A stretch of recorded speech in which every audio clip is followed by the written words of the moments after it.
ஓம் சாந்தி. எல்லாருக்கும் வணக்கம். இன்றைக்கு நம்ம தொடர்புகளை பத்தி பேசலாம். மனிதர்களோட தொடர்பு வச்சிருக்கிறது, மனிதர்கள் இறைவனோட தொடர்பு வச்சிருக்கிறது, மனிதர்களுக்கும் இந்த தத்துவம் 5 தத்துவம் இருக்க அதோட என்ன மாதிரி நம்ம தொடர்பு வச்சிருக்கோம். இந்த மாதிரி ஒரு சில விஷயங்களை பார்ப்போம். இப்போ நம்ம இந்த டிராமால நம்ம சிக்கி கொண்டிருக்கோம். வேணுமோ வேண்டாமோ, தெரியுமோ தெரியாதோ, ஒரு தொடர்புல நிச்சயமா வந்தே தீரணும். குடும்பத்துல பிறவி எடுக்கிறோம், அந்த குடும்பத்தோட ஒரு தொடர்பு இருக்கு. பிறகு ஸ்கூலுக்கு போறோம், அங்கே ஒரு தொடர்பு இருக்கு. அடுத்து நம்ம வேலைக்கு போறோம், அங்கே ஒரு தொடர்பு இருக்கு. திருமணம் செய்தால் மாமனார் மாமியாரோட ஒரு தொடர்பு, அவங்க குடும்பத்துல ஒரு தொடர்பு, பிறகு சமுதாயத்துல ஒரு தொடர்பு, இந்த மாதிரி தர்மத்துல ஒரு தொடர்பு, இந்த மாதிரி பல மாதிரி தொடர்புகள் நம்ம வச்சிருக்கலாம். ஆனா இந்த மாதிரி தொடர்புகள் எல்லாம் நமக்கு நன்மை கொடுக்கறதா இல்லாட்டி நஷ்டம் கொடுக்கறதா, அது சரியான தொடர்பா இல்லாட்டி இல்லையா, ஏன் இந்த மாதிரி நம்ம நல்லா நடிச்சாலும் நமக்கு சோகம் வருது, பிறகு இறைவன் சொன்னா அவரோட இப்படி நம்ம உண்மையான ஒரு தொடர்பு வச்சிருக்கலாம். இந்த ஒரு விஷயங்கள் நம்ம கொஞ்சம் ஆழமா பார்ப்போம். இப்ப மனிதர்களோட தொடர்பு வச்சிருந்தா நம்ம டிராமாவை பார்த்தாச்சு. இப்ப நம்ம கலியுகத்துல என்ன பார்க்கிறோம்? மனிதர்களோட தொடர்பு வச்சிருந்தா ஏதோ ஒண்ணு எதிர்பார்க்கறாங்க. எனக்கு உதவி செய்யி, எனக்கு கொஞ்சம் பணம் தா, என்னை உணரு, என் மேல அன்பு காட்டு, என்னோட கொஞ்சம் நல்லா இரு. நம்ம கேட்கிறோம், தேடுறோம். மற்ற ஆத்மாக்கள் கிட்ட இருந்து, மற்ற மனிதர்கள் கிட்ட நம்ம கேட்கிறோம், என்ன புரிஞ்சுக்கோ, நான் நல்லவன், எனக்கு எந்த ஒரு விகாரம் இல்லை, எனக்கு உண்மையில ரொம்ப ஆசை, என்னை ஏத்துக்க. இந்த மாதிரி நம்ம கெஞ்சுறோம், கேட்கிறோம். ஆனால் எந்த ஒரு மனிதனும் இன்னொரு மனிதனை நெஞ்சார ஏத்துக்கொள்ள முடியாது. காரணம், ஒரு மனிதனும் இந்த கலியுகத்துல அவங்களுக்கு ஏதோ ஒரு விகாரம் இருக்கு, ஏதோ ஒரு குறை இருக்கு, ஏதோ ஒரு நெகட்டிவ் இருக்கு, ஏதோ ஒரு கஷ்டமோ பந்தமோ இருக்கு. அவங்களே ஒரு கஷ்டமான ஒரு நிலையில இருக்கிற பொழுது அவங்க கிட்ட இருந்து நம்ம கேட்டால், என்ன புரிஞ்சுக்கோ, என்னை ஏத்துக்கோன்னா நிச்சயமாக முழுக்க செய்ய முடியாது. ஒரு கொஞ்ச நேரத்துக்கு அவங்க உதவி செய்யலாம், ஆனா தொடர்ந்து செய்வாங்கன்னு கிடையாது. பிறகு அவங்க கிட்ட இருக்குன்னு கூட சொல்ல முடியாது.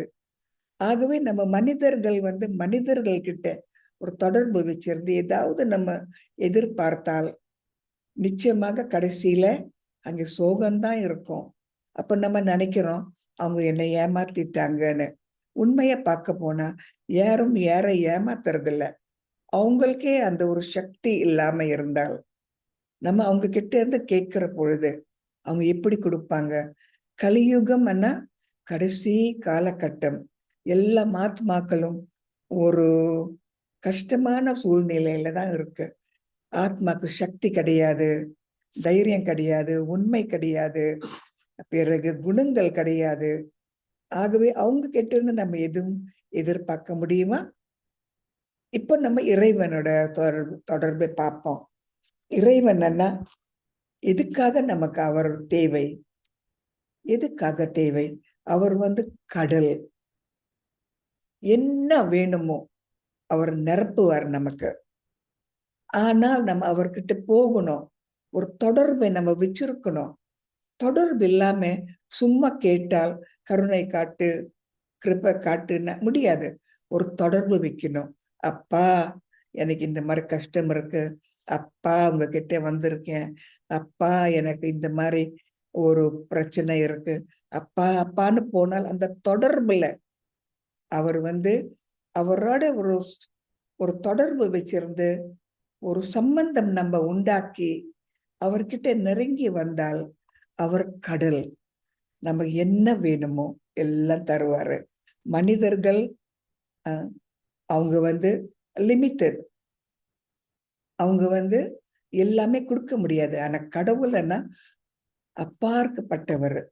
அவர் எதுவுமே இவ்வளவுதான் கொடுப்பேன், இத்தனை நாள் தான் கொடுப்பேன்னு சொல்ல முடியாது.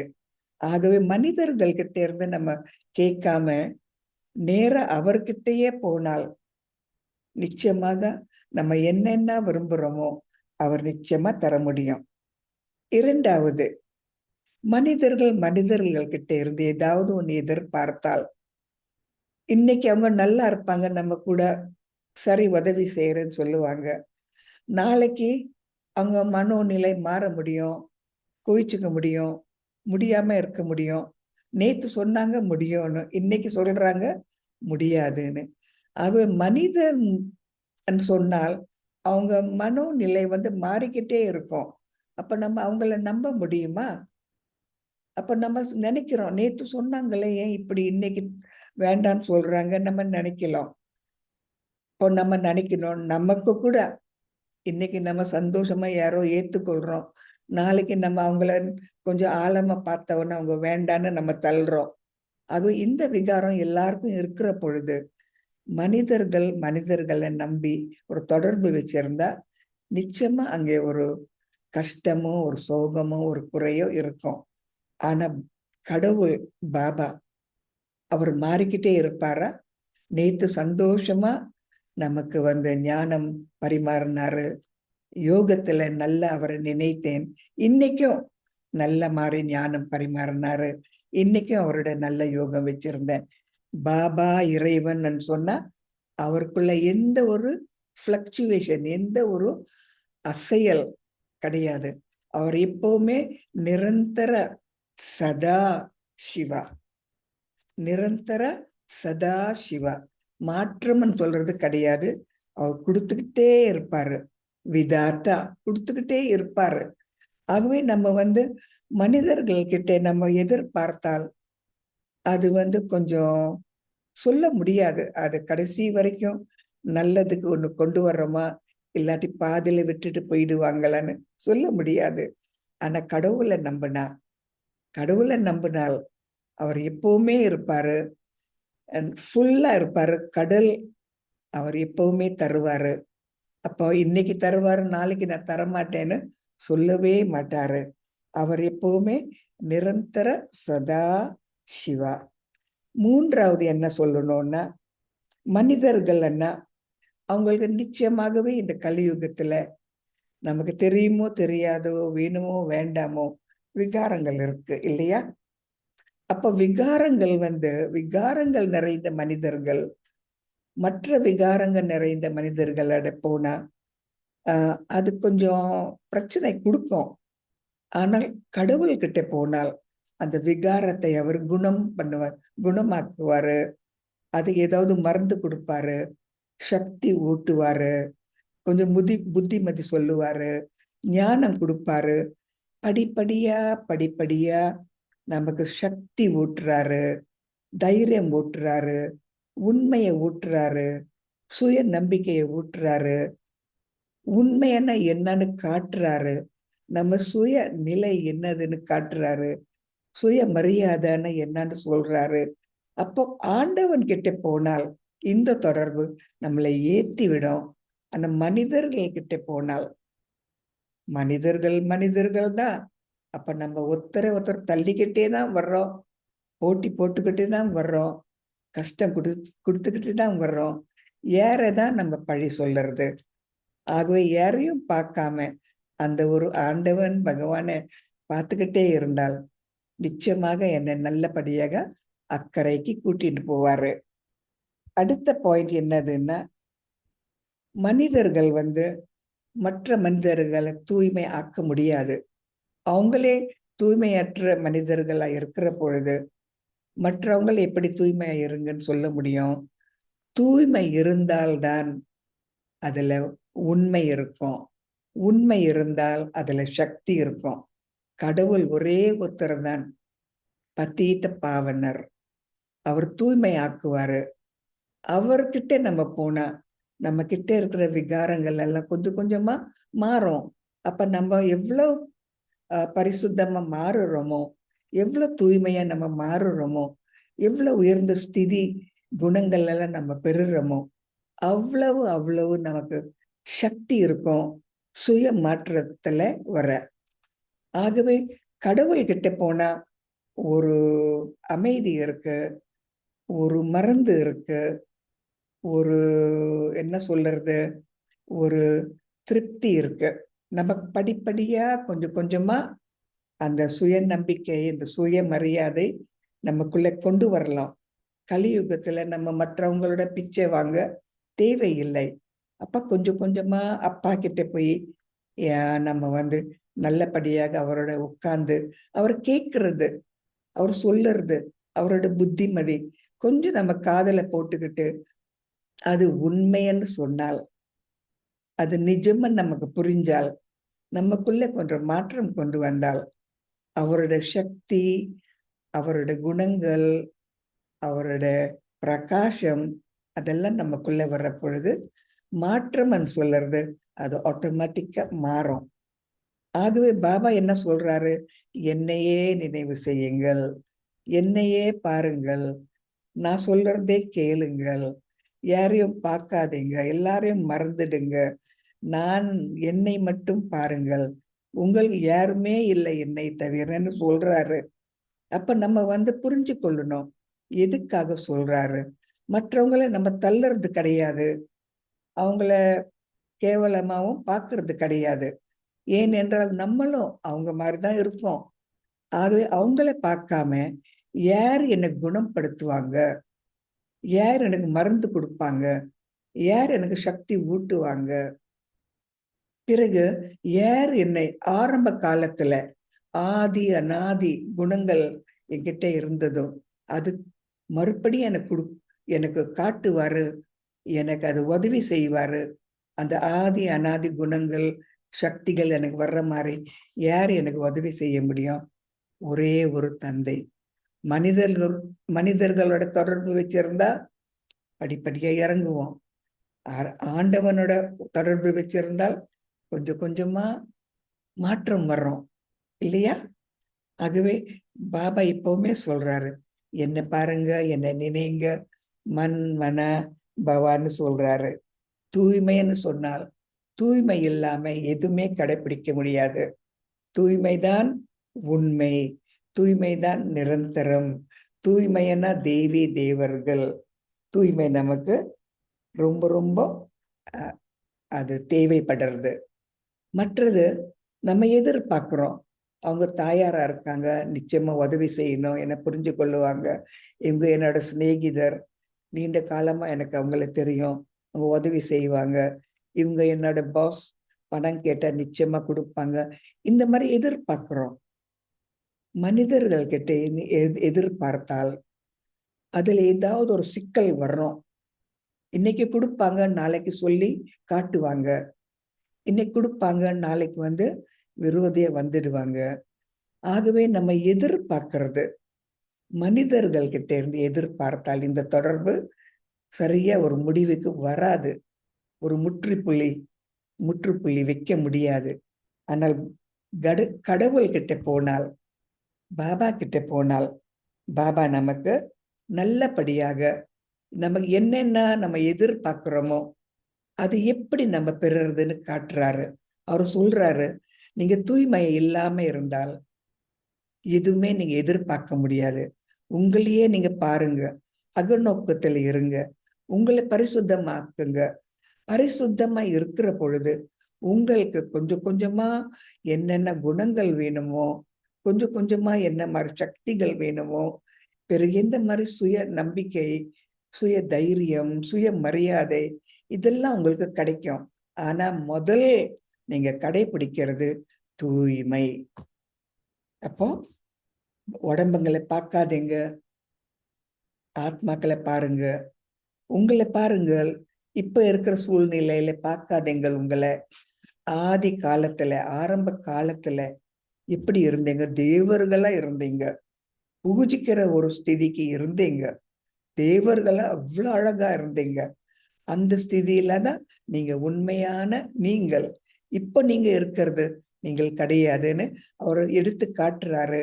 நமக்கு அந்த ஆர்வம், உற்சாகம் ஊட்டுறாரு.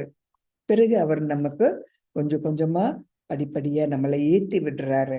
அது கடவுளோட ஒரு சகவாசம் வச்சிருக்கிறது ரொம்ப ரொம்ப நல்லது. அகநோக்கத்தில் இருப்போம்.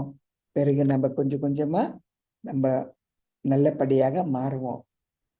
இப்போ மனிதர்களோட நம்ம ஒரு தொடர்பு வச்சிருந்தா அவங்க என்ன சொல்லுவாங்க? நீ எனக்கு சொந்தம், என்னோட பிள்ளைங்க, என்னோட மனைவி, என்னோட கணவர், என்னோட குடும்பம்.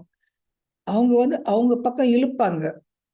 உண்மையா பார்க்க போனால் நம்ம எதுவுமே கிடையாது.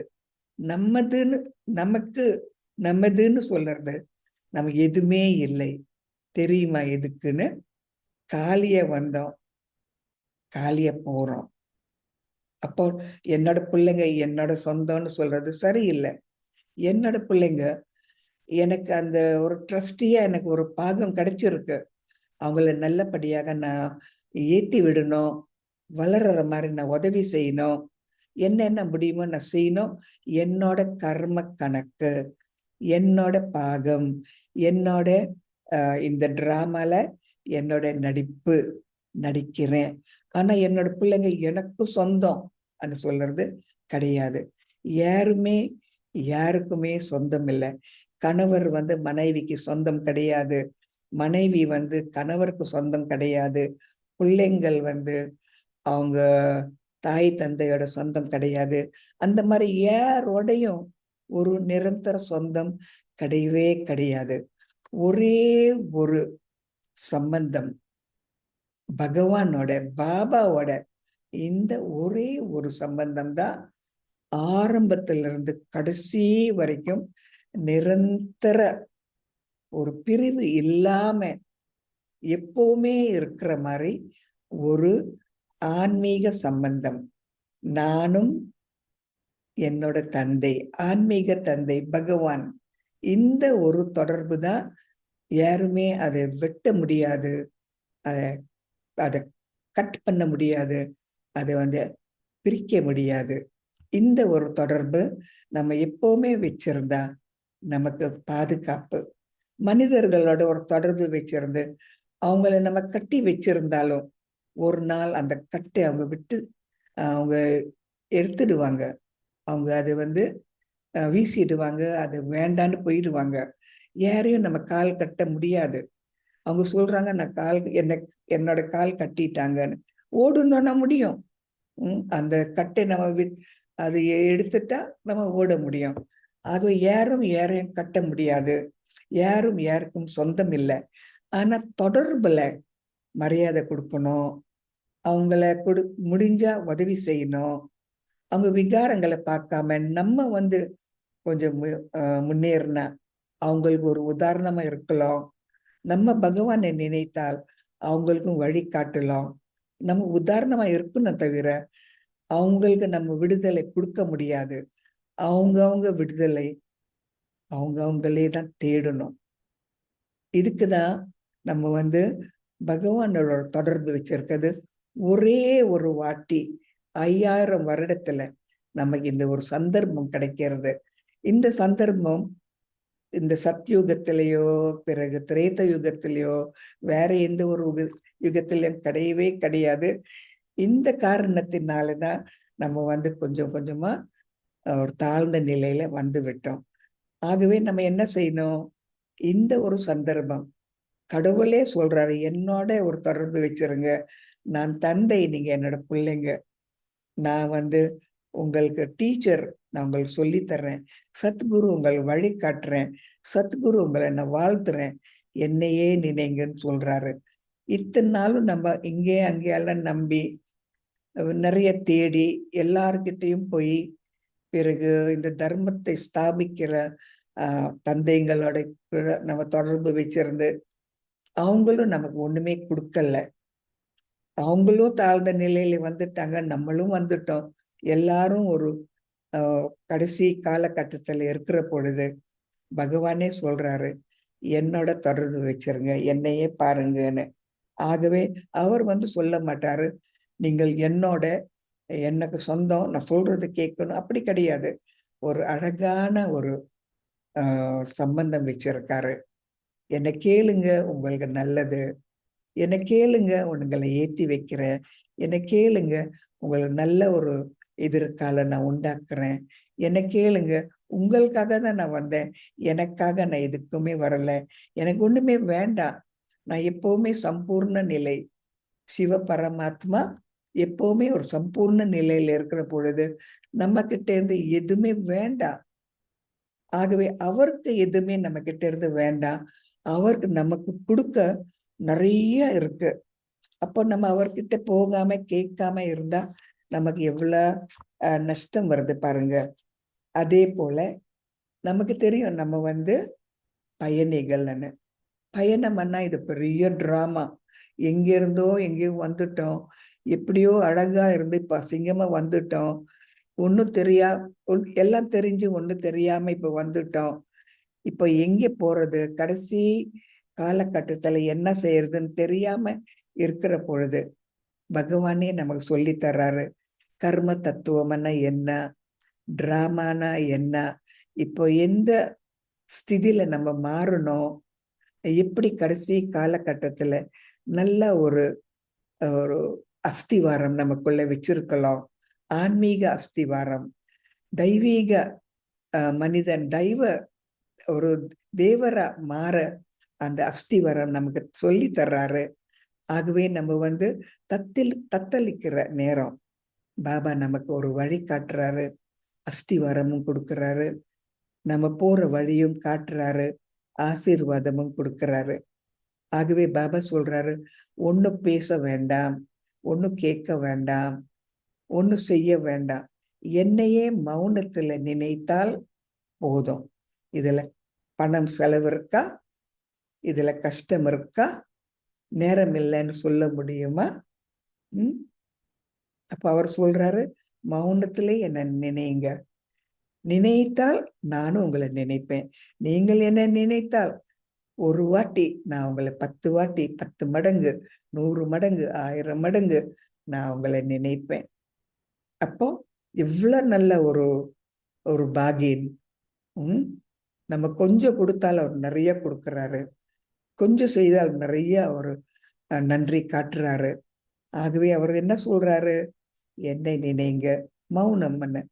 இத்தனை நாளும் நம்ம பேச்சுல வந்து வந்து கண்கள் மூலமா பார்த்து பார்த்து காதுங்கள் மூலமா கேட்டு கேட்டு எவ்வளவோ செய்து கடைசியில நிறைய அனுபவம் இருக்கு. ஆனா ஒரு அனுபவமும் நமக்கு உதவாது.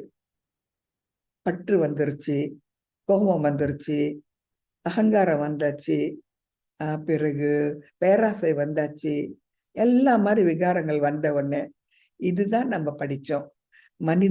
மனிதர்களோட ஒரு தொடர்பு வச்சிருக்கிறதுனால நம்ம எத்தனை விகாரங்கள் நமக்குள்ள கொண்டு வந்தாச்சு.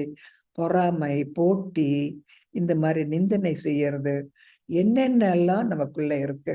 இதெல்லாம் பார்த்தா நமக்கே துக்கமா இருக்கு. கடவுளோட பிள்ளைங்க, கடவுள் என்ன நல்லபடியாக கொண்டு வந்தார் இந்த பூமிக்கு, நான் எப்படி மாறிட்டேன்னு. அப்போ பாபாவே சொல்றாரு, இறைவனே சொல்றாரு, என்ன நினைங்க, மௌனத்துல நினைங்க, மௌனமா இருங்க. இதுல எவ்வளவோ நன்மை இருக்கு. அகநோக்கத்துல இந்த உலகமே நீங்க ஆட்சி செய்யலாம். என்னது? அகநோக்கத்துல இந்த உலகமே நீங்கள் ஆட்சி செய்யலாம். பகவான் நமக்கு தர்றது மனிதர்கள் தர முடியாது. அமைதி, கருணை, சாந்தி, மன திருப்தி, சந்தோஷம், இதெல்லாம் பகவானே தான் நமக்கு தர முடியும். மனிதர்கள் நமக்கு தர முடியாது. ஒரு கொஞ்ச நேரத்துக்கு யார் வீட்டுக்காவது போனாலோ, இல்லாட்டி கடல் பக்கம் போனாலோ, இல்லாட்டி எங்கேயாவது ஒரு நல்ல இடத்துக்கு போனா கொஞ்ச நேரம் அந்த இடத்துல நமக்கு அமைதி இருக்கு. ஆனா நிரந்தர ஆன்மீக அமைதி, ஆன்மீக ஒரு திருப்தி ஆன்மீக ஒரு சந்தோஷம். இது கடவுளால தான் கொடுக்க முடியும். மனிதர்களால முடியவே முடியாது. ஆகவே நம்ம எவ்வளவு எவ்வளவு அந்த ஒரு தொடர்பு நம்ம வச்சிருக்கோமோ அது நமக்கு நிறைய நன்மை கொடுக்கும். ஆத்மான்னு சொன்னால் ஒரு நிரப்பி நிறைய இருக்கிற மாதிரி குணங்கள், அமைதி, கருணை. இப்ப இருக்கிற மனிதர்களுக்கு கருணை இருக்கா? பாருங்கள் எப்படி இந்த மிருகங்கள் எல்லாம் அவங்க கொன்னுட்டு சாப்பிடுறாங்க. அது பார்த்தாவே இப்ப ரொம்ப பேர் ரொம்ப பரிதாபப்படுறாங்க. எப்படி மிருகங்கள் கிட்ட இருந்து இந்த பால் எல்லாம் அவங்க எடுத்து அந்த அந்த குட்டிக்கு பால் இல்லாம அவங்க ஹிம்சை பண்றாங்க. இந்த மாதிரி எல்லாம் நம்ம பார்க்கிறோம். அப்போ கருணைன்னு சொல்றது மனித ஒரு ஹிருதயத்துல கிடையாது. கொஞ்சம் கொஞ்சமா அந்த கருணை காட்டுறாரு. நம்ம உயிரோட இருக்கணும், மிருகங்களும் உயிரோட இருக்கணும். அந்த கருணை நமக்கு வேணும். இந்த ஒரு கருணை ஒரே ஒரு ஆண்டவன் தான் நமக்கு சொல்லி தரலாம். நமக்குள்ள இருக்கிற கருணைய அவர் எழுப்ப முடியும். கருணைன்னு சொல்றது ரொம்ப ரொம்ப முக்கியம். கருணை இல்லாம யாருக்குதான் நம்ம உண்மையான ஒரு ஆசீர்வாதம் கொடுப்போம், உண்மையான ஒரு உதவி செய்வோம்.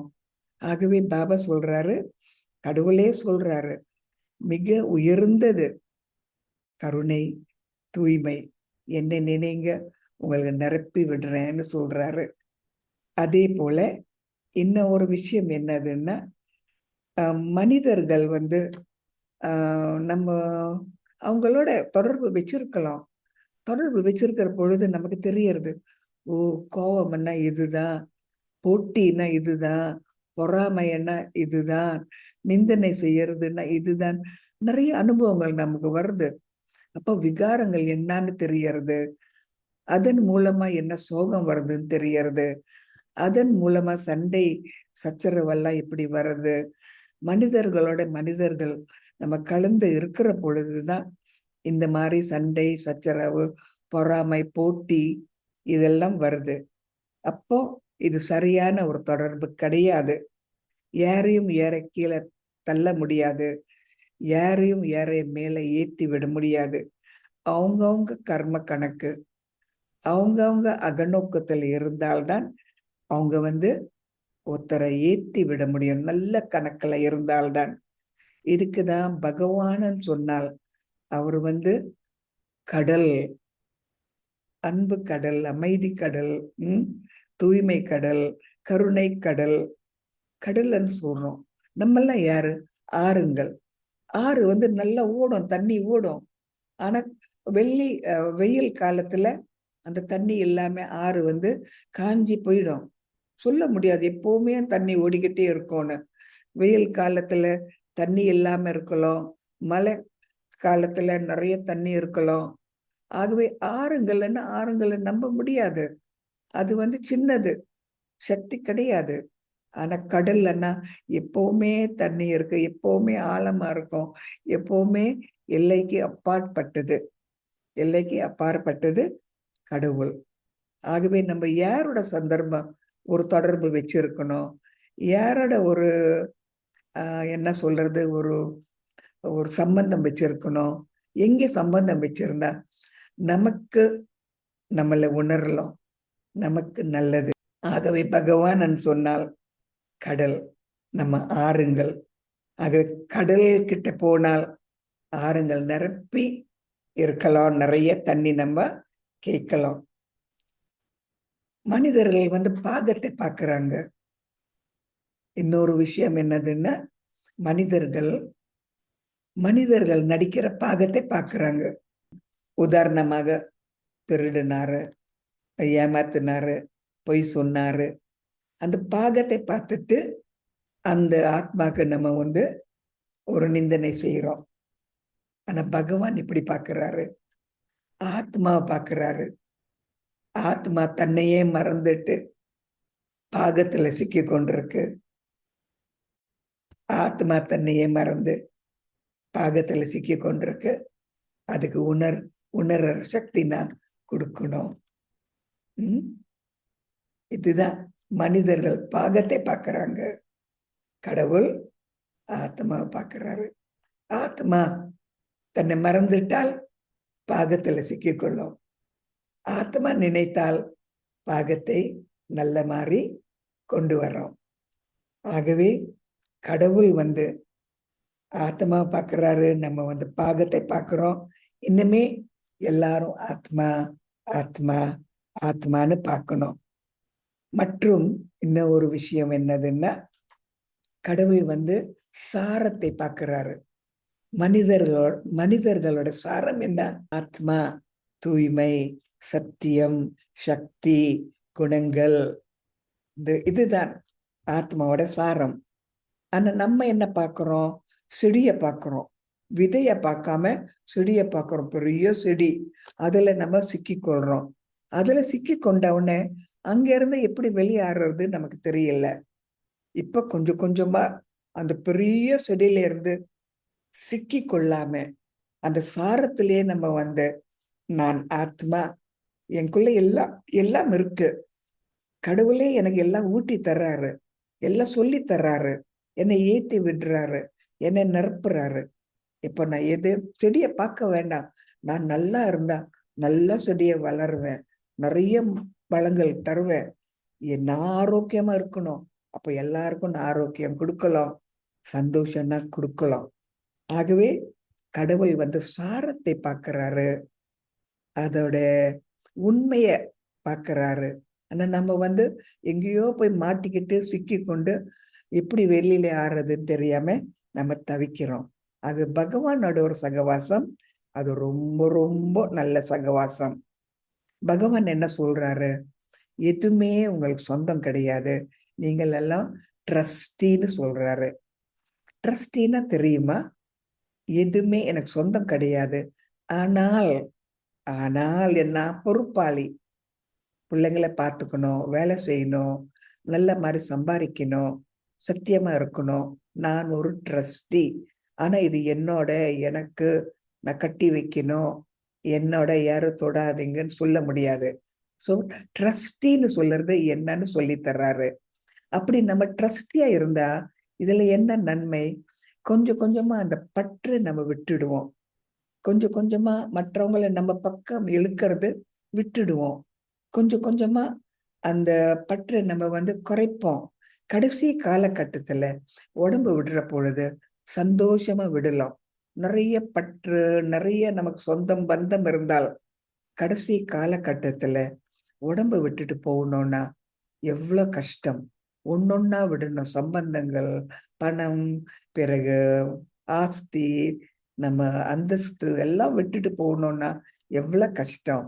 ஆகவே இப்போல இருந்தே எதுவுமே உங்களுக்கு இல்லை, நீங்க பொறுப்பாளிங்க, ட்ரஸ்டிங்கன்னு சொல்றாரு. இந்த ட்ரஸ்டி மூலமா நம்ம கொஞ்சம் கொஞ்சமா கடைசி காலகட்டத்துக்கு நம்ம தயார் பண்ணிக்கலாம். இப்பவும் கொஞ்சம் எலேசாக பந்தம் இல்லாம இருக்கலாம். சத்தியகத்துக்கும் போக நம்ம தயார் பண்ணிக்கிறோம். அதே போல இன்னும் ரொம்ப முக்கியமான ஒரு விஷயம் என்னதுன்னா, நிறைய மனிதர்கள் தனிமையில இருக்காங்க. எனக்கு யாராவது உதவி வேணும், யாராவது என்னோட இருக்கணும், எனக்கு தனிமையில இருக்கு, யாரும் என்னோட பேச மாட்டாங்க, ரொம்ப சோகத்துல இருக்கேன்னு நினைக்கிறாங்க. உண்மைய பார்க்க போனால் நமக்கே நம்ம சகவாசம் வச்சிருக்கணும். இது நமக்கு சொல்லி தர்றாரு, பகவான் சொல்லி தர்றாரு. நமக்கே நம்ம சகவாசம் வச்சிருக்கணும், பகவானோட சகவாசம் வச்சிருக்கணும். இறை சகவாசம் எவ்வளவு நன்மை இருக்கு நினைத்து பாருங்கள்.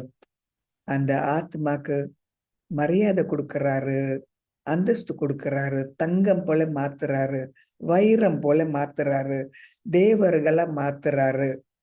அப்போ அவரோட சகவாசம் வச்சுக்காம மனிதர்களோட சகவாசம் நம்ம தேடுனா நம்ம கொஞ்சம் கொஞ்சமா கீழே தான் விழுவோம்.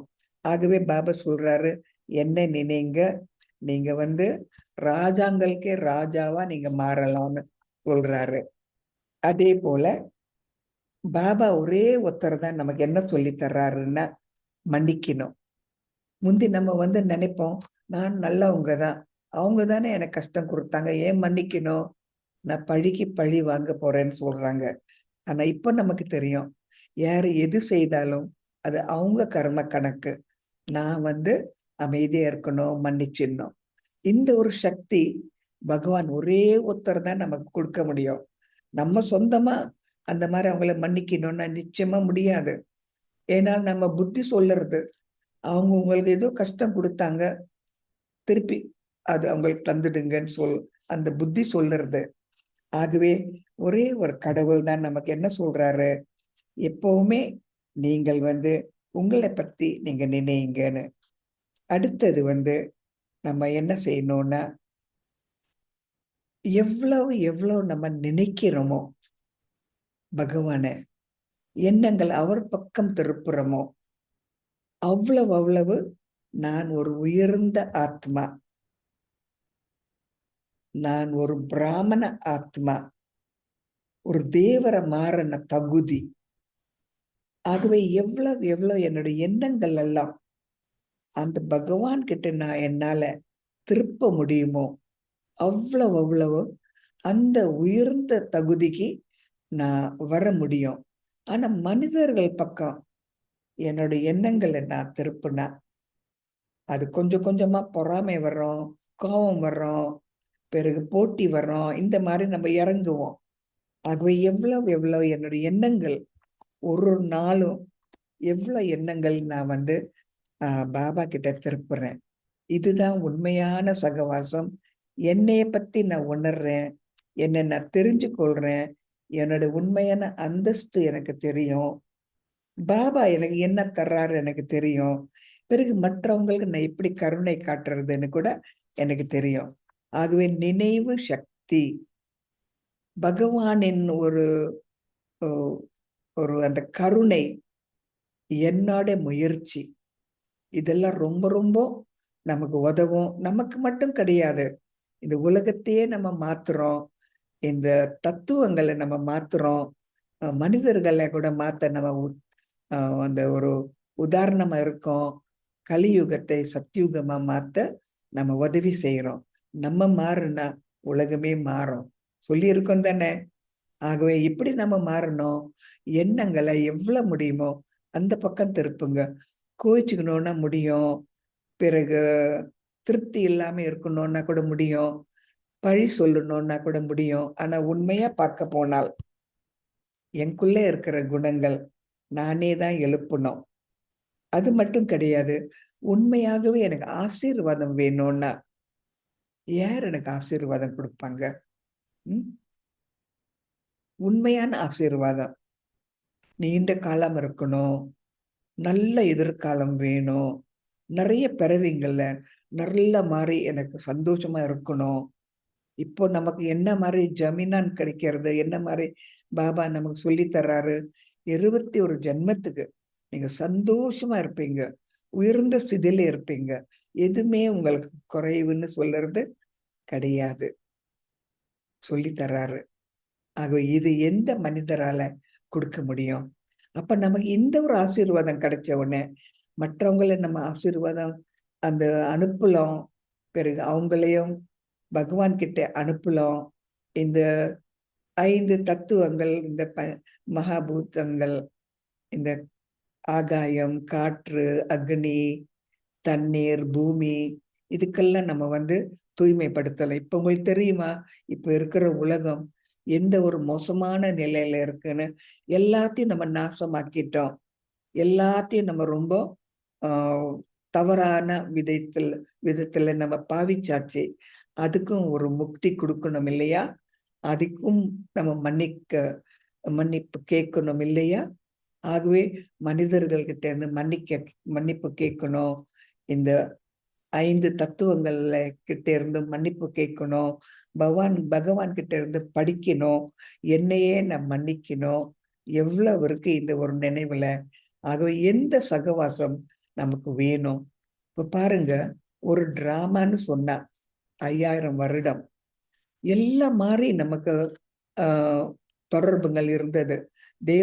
தேவர்களோட, பிறகு சத்திரியங்களோட, பிறகு வைச வம்சத்துல இருக்கிறவங்க அவங்களோட இருக்கிறது, சூதுராங்கல்ல நம்ம இருந்தது, இதெல்லாம் அனுபவம் இருக்கு. நமக்கு தெரியும் அது என்ன எதுன்னு. உண்மையான கடைசியில போனா நம்ம வந்து காலியா தான் வந்திருக்கோம். நிறைய பணம் வச்சிருந்தோம், கொஞ்சம் கொஞ்சமா எல்லாம் எங்கேயோ தொலைச்சிட்டோம். இப்போ மறுபடியும் ஒரு பாபா வர்றாரு. இது எவ்வளவு பெரிய ஒரு லாட்டரி, நீங்க நினைத்து பார்த்தீங்களா? என்ன மாதிரி லாட்டரி! ஆரம்ப காலகட்டத்துல எப்படி இருந்தேன், அதே போல என்ன மறைமுகமாக பாபா விசித்திர, அவர் ஒரு உடம்புன்னு கிடையாது, மறைமுகமாக இருந்து நம்ம நெஞ்சிலேயே அவர் இருந்து வசிச்சு, நமக்குள்ளேயே இருந்து, நம்ம தனிமையிலே நம்ம கிட்டேயே இருந்து கொஞ்சம் கொஞ்சமா புத்திமதி, ஞானம், இந்த கருணை இதெல்லாம் காட்டுற பொழுது, இந்த மாதிரி ஒரு சகவாசம் எங்கேயாவது வேற எங்கேயாவது கனவுல கூட நம்ம தேட முடியாது. அந்த மாதிரி ஒரு சகவாசம் பாபா கிட்ட நம்ம வச்சிருக்கிறது உண்மையாகவே ஒரு லாட்டரின்னு தான் சொல்ல முடியும். அதே போல இப்ப நம்ம வந்து எப்படி படிப்படியா இறங்கணும்னு பார்ப்போமா? முதல் நம்ம சொல்லுவோம், எனக்கு அது வேணும், இது வேணும், இது என்னோட, எனக்கு தான் வேணும், எனக்கு தேவை, எனக்கு கொடுங்க, என்னோட நம்ம இழுக்கிறோம் நம்ம பக்கம். இரண்டாவது பாகம் என்னன்னா, பகவானே எனக்கு சொல்லித்தா, பகவானே எனக்கு காட்டு, பகவானே எனக்கு உதவு, பகவானே என்னை பாரு அப்படி கேட்கிறோம். கடைசி காலகட்டத்தில் என்ன சொல்றோம்? பகவானே என்னை பத்தி எனக்கு தெரிகிற மாதிரி எனக்கு சொல்லித்தா, நான் எந்திரிக்க போறேன். இனிமே நான் அழமாட்டேன், கேட்க மாட்டேன், நானே எந்திரிக்கணும். நான் தானே விழுந்தேன், நான் எந்திரிக்கிறேன். அப்போ அந்த வழி காட்டுங்கன்னு கேட்கிறோம். பாருங்க, முதல் நான் எனக்குன்னு சொன்னோம், அதுக்கப்புறம் எனக்கு தாங்கன்னு கெஞ்சுறோம், அதுக்கப்புறம் நானே எந்திரிக்க போனேன், என்னால முடியும், வழி காட்டுறீங்களா, நான் தயாரா இருக்கேன்னு சொல்றோம். அது பகவானோட ஒரு டிராமா நம்ம நடிக்கிறது. இது எவ்வளவு அற்புதம் பாருங்க. நானும் பாபாவும் ஒருத்தர் வந்து சரீரம் இருக்கு, பாபா வந்து விசித்திரம், அசிரரி. இந்த ரெண்டு ஒன்னா சேர்ந்து எப்படி டிராமால நடிக்கிறோம்னு நீங்க பார்த்தீங்களா? எவ்வளவு அற்புதம், எவ்வளவு அழகு, எவ்வளவு நன்மை, எவ்வளவு சந்தோஷம், எவ்வளவு ஒரு மாயா ஜாலம். நரக்கமே சொர்க்கமா மாறுறதுக்கு ஒரு தொடர்பு, உலகத்தையே தூய்மையாக்குறது, புது உலகத்தை உண்டாக்குறது, புது மனிதர்களை உண்டாக்குறது, பழைய கஷ்டங்கள் எல்லாம் தோல்வி அடைக்கிறது, பழசெல்லாம் வீசுறது, புதுச கொண்டு வர்றது, சந்தோஷம், ஒரு மலர் தோட்டத்துல கொண்டு வர்றது. இது என்ன மாதிரி ஒரு மாயா ஜாலம், நினைத்து பார்த்தீங்களா? ஆகவே பாபா என்ன சொல்றாரு? என்னை பார்த்தால் எல்லாமே உங்களுக்கு கிடைக்கும், என்னை பார்த்தால் உங்களுக்கு எல்லாமே கிடைக்கும். நீங்க வந்து மனிதர்கள் நம்புனீங்க, மனிதர்கள்கிட்ட போனீங்க, அனுபவம் இருக்கு, இதெல்லாம் பொய், ஞானம் கிடையாது, அனுபவம் இருக்கு. அந்த அனுபவம் மூலமா நீங்க வந்து என்னென்ன கஷ்டப்பட்டீங்க உங்களுக்கு தெரியும், திருப்பி சொல்ல வேண்டாம், மறுபடி சொல்ல வேண்டாம். ஆனால் இப்ப நான் வந்திருக்கேன், என் மூலமா உங்களுக்கு என்னென்னலாம் கிடைக்கும்னு உங்களுக்கு தெரியுமா? அப்ப இந்த மாதிரி பாபாவை இந்த மாதிரி பாபாவை நம்ம விடுறது எப்படிங்க? தந்துகிட்டே இருக்காரு, கொட்டிக்கிட்டே இருக்காரு, ஆசீர்வாதம் கொடுத்துக்கிட்டே இருக்காரு, ஞானம் போதிக்கிட்டே இருக்காரு, பொறுமையா இருந்துகிட்டே இருக்காரு, தந்தையா இருந்துகிட்டே இருக்காரு, அன்பு கொடுத்துக்கிட்டே இருக்காரு, வழி காட்டிக்கிட்டே இருக்காரு. எல்லையற்ற அப்பா, கடல், சமுத்திரம் எனக்கு தர்றாரு. நான் சின்ன ஒரு சிட்டுக்குருவி, அதை நான் சாப்பிட்டு சாப்பிட்டு சாப்பிட்டு சாப்பிட்டு சக்திசாலியா மாறணும்.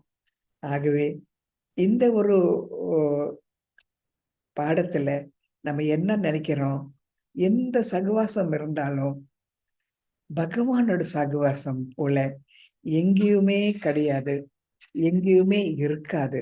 இதுதான் உண்மையான ஸ்பிரிச்சுவல் ஆன்மீக சகவாசம்.